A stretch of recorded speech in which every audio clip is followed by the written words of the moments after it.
movie review. So tonight's movie is going to be called Gone in the Night. This is a what I would consider a C plus to B tier movie. You can find it in your local Walmart. That's where I found it in the new release section about a month ago. And just gonna say a little bit about that. Usually when I go to Walmart, I try to give the C-list movies a chance because they usually have some cool box art. I'm like, oh, that looks interesting. I'll check it out, pick it up, read the back. Usually it's trash. I put it back. This one, Gone in the Night, has Winona Ryder in it, and she's a pretty famous actress. Pretty sure she's in Stranger Things. I don't watch Stranger Things, so that's why I say pretty sure, but I think so. I know she's supposed to be a talented actress. So um, let's see how long I can go before my mic falls completely on the floor. But anyway, yeah. So I decided to give this movie a shot. I read the back of it. It looked interest. It sounded interesting. I watched the previews, and it appeared to be interesting as well. I was intrigued by the preview, and I checked out some reviews online, and people said, "Yeah, it's good, man. It's a good movie. It's actually very good." People were praising her performance in it. So let's go ahead and talk about it. Well, I'm gonna go ahead and give you my verdict straight up. This film is mediocre, average at best. I'm just gonna say that right now. So if you want to click off the video right now, you can go ahead. But I'm gonna talk about why this film is mediocre. I feel like the plot is all over the place. It's very shallow, and it tries to entertain you or keep you on the edge of your seat with a bunch of twists. And the problem with that is when you have too many twists in a movie, you don't really allow any of them to develop, and so it becomes cheap and very shallow. And so the overall tone and the overall theme of this movie is attempting to hang on to your youth and coming to grips with old age. And that gets lost in the plot because we are sidetracked by other plots of infidelity and raves and cults. Yeah, I mean, I don't know what else to say.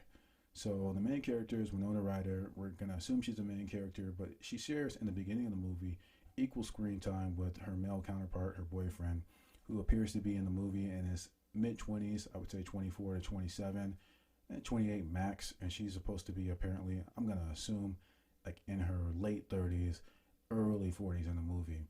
And so there's a huge age gap, and she's very self conscious of this, as you could imagine. And she is very insecure of him checking out other younger women and things like that. So the movie starts off with that tone. There's a few scenes in it where she's talking with her older friends about him, and her older friends don't really respect him because of his age. This is a problem for their relationship. It causes tension between him and her friends, and him and her friends, and him and her in the end. So the movie starts off with them driving to a cabin. I'm gonna give spoilers in this review, but I'm gonna try to not just straight up like vomit out the plot of this movie right here and whatever happens. Basically, it starts off with them going to the cabin on some sort of trip, some sort of getaway that we find out later her boyfriend suggested. They run across another couple at the cabin who's not supposed to be there, and all sorts of crazy things start happening. So, okay, I guess I'll give this part of the movie because it's relevant to what I'm saying now. They go to the cabin. She goes to sleep after he commits some sort of sexual act with the female who's already at the cabin. They get to the cabin. There's a guy and a girl there before them. They argue for a little bit. The guy and the girl decide to let them stay there, and they stay there with them, like nobody would do in real life, but we're doing in this crazy movie. So two couples stay there, strangers, and then they start playing a board game that has like a sexual adult theme to it. These exist in real life, and so they start playing it weirdly with strangers, and they're both in relationships. This is weird, but they're doing it.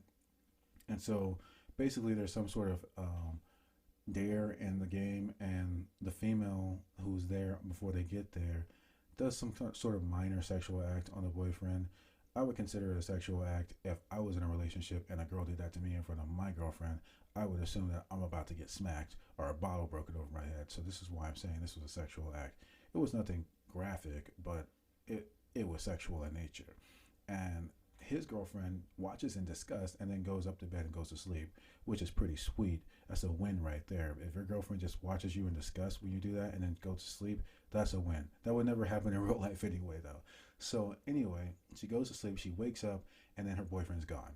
And then she goes into the woods looking for her boyfriend, can't find him. She finds the girl's boyfriend. He's sitting in the woods crying, saying they ran off together. Okay, so there you go. Go to a cabin, meet strangers, wake up, her boyfriend's gone. So the next portion of the movie, we follow this girl around, wondering where her boyfriend went, wondering who this girl is. I mean, it feels like this is going to be a track down my boyfriend for cheating on me movie, but that's not what the movie is about at all. Okay? She meets the owner of the cabin, and he decides to help her track down her boyfriend. So he's helping her look for her boyfriend. She finds the female eventually at some rundown skate park, abandoned place, just living like a street rat. I don't even know what's going on here. Like, how these people like pay bills here. It's like literally looking like a sewer. So she finds this girl there. The girl has a screensaver of her boyfriend and her on it, like in some sort of loving embrace. So again, this is really hammering home the theme of, you would think, oh man, my boyfriend left me for a younger girl, um, and he's gone. Oh my God, I can't believe he ditched me like this. This is so horrible. And so we move on from there. She starts to build a relationship with the owner of the cabin. They talk about their problems. He already knows her. She got dumped, and then she starts talking. He starts talking about how he has some sort of rare disease that at this point in his father's life, his father died from it, and he's some sort of master scientist or whatever, and he's trying to work on some. He's been working on some cure and testing antidotes on himself to try to make sure he can live longer. So again, this is where we get back to the actual theme of the movie. This man is afraid of dying. He's afraid of getting old because he's going to reach a certain age where his father died of this rare disease, which is kind of just sounding like old age because they never really say exactly what it is. And yeah, so he's talking about that. So we're touching on it again, the main theme right there. But then we go back to find searching for her boyfriend and this girl. And also, there's another theme brought up a couple times in this movie about a cult. Some teenagers are interested in some kind of cult. It's as random as it sounds right now with me blurting in with it. This is what happens. They just blurt out about it like 3 times. Like at a dinner table with the boyfriend, the girlfriend, and her older friends, they are talking about some new age cult that these kids are doing, blah, blah, blah. And then he goes to the convenience store and he runs into the girl and the boyfriend, the one he eventually ends up running away with. And he asks them, hey, you guys aren't in that cult, really, are you? Because they invite him to go to some rave or whatever. And then he goes to the rave with them, and while they're there, they say they're friends, and he says, oh, so I guess this means I'm a part of the cult. And then nobody ever talks about this cult again. It's just literally that stupid. Like, it comes up like 3 times and nobody ever talks about it again. So, as you might have picked up on that statement I was making, this movie bounces around back and forth in time. We start the movie with them going to the cabin. We find out that he actually already knew the couple that's there. He met them in a convenience store. They invited him to go to some sort of rave. He went, and that's where he was invited to go to the cabin. So he never really wanted to take his girlfriend to the cabin. He wanted to go hang out with these people at the cabin. He wanted to go hang out with the girl at the cabin, but I mean, her boyfriend's coming too. So that's what happens. Then we also later find out that the man that she's with is actually not her boyfriend. And so then it comes back to like thinking, okay, so is it the cult thing? What that you guys mentioned like 3 times? Are they just in some sort of weird cult where they like are like trying to like recruit people? Then we find out no, they end up kidnapping her boyfriend. So he didn't run off with her on his own accord. He was drugged and kidnapped by both of these people. Then we're thinking again, okay, so is it the cult thing? Are they gonna kill this guy or something? They drugged and kidnapped him. No, we find out another twist. So not only are they not dating, they are not in a cult, but also we find out now that the owner of the cabin, this is his son.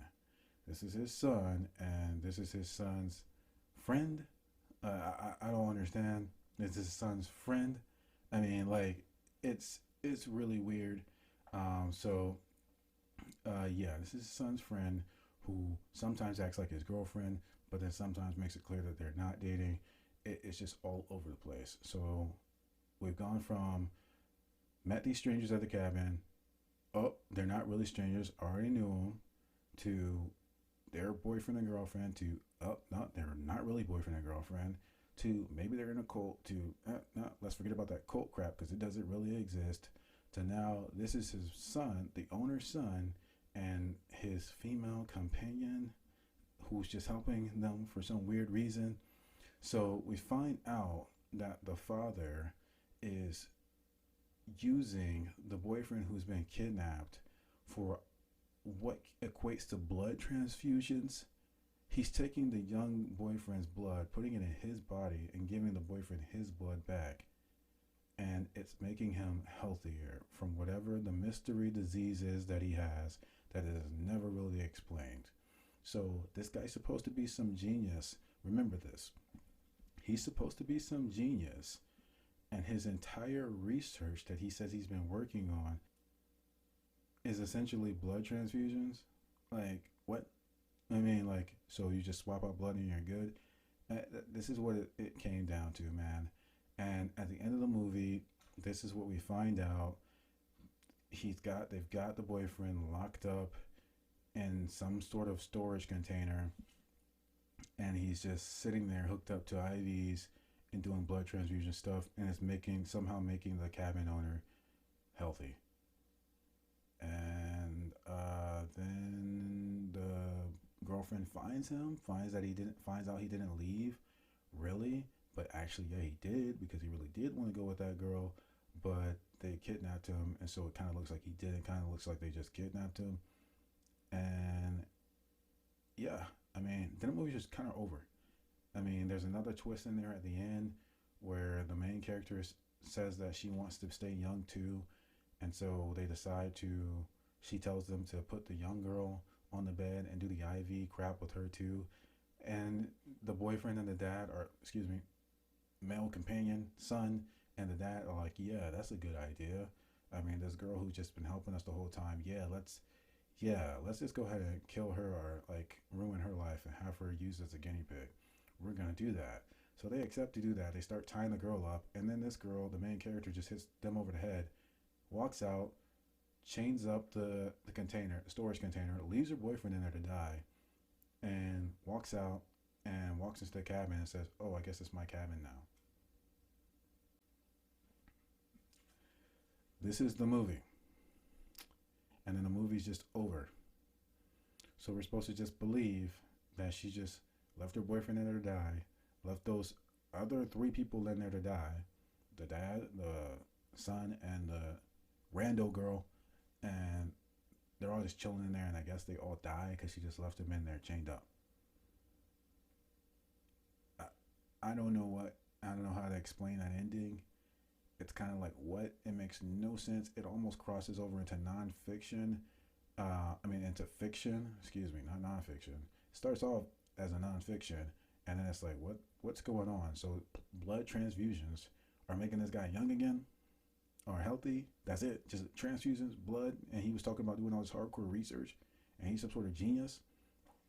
And then she just is okay with her boyfriend getting like used as a guinea pig and dying, leaves him in the container, and just leaves. Man, I don't want to say this movie's trash, but I'll see you next time.